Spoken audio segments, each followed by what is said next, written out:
go.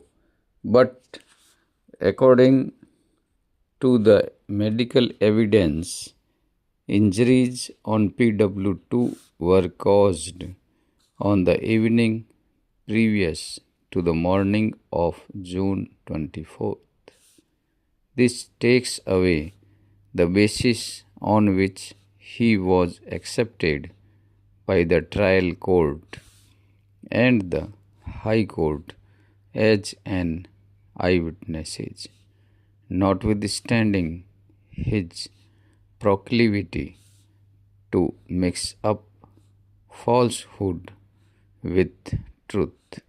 A substantial part of the prosecution story has been disbelieved, and the conviction of the appellant rests solely on the testimony of PW2, who, as observed by the trial court, does not seem to have particular respect for truth and had mixed up falsehood with truth. His credibility as an eyewitness lay only in that the trial court and the High Court assumed that he had received injuries in the same occurrence in which the deceased was killed. The assumption does not appear to be very sound and is not borne out by the evidences on record. Para. The defense plea that PW2 had received the injuries on the evening of June 23rd and not in the morning of June 24th gains credence from the fact that an incident between the two sides had admittedly taken place on the evening of June 23, 1995.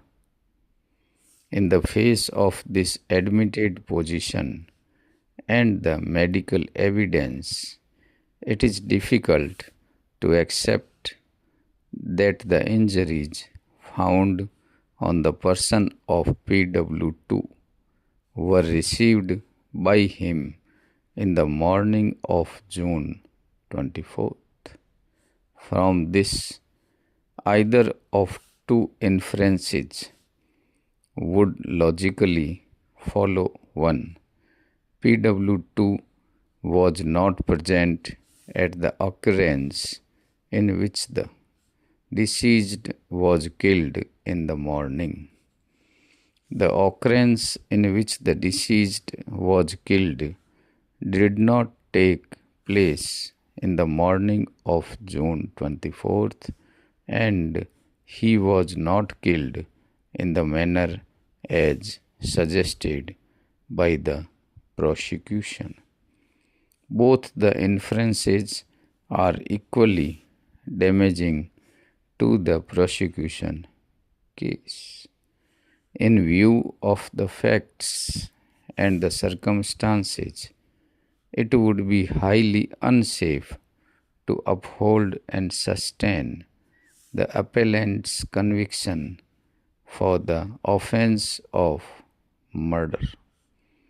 And the prudent and safe course would be to give him the benefit of doubt. Accordingly, he is acquitted of the charges under Section 302 and 324 IPC. Para. The next appeal is directed against the judgment of the Punjab and Haryana High Court in Criminal Appeals numbers 201 of 1996, confirming the appellant's conviction under Section 302 of the Penal Code and life imprisonment.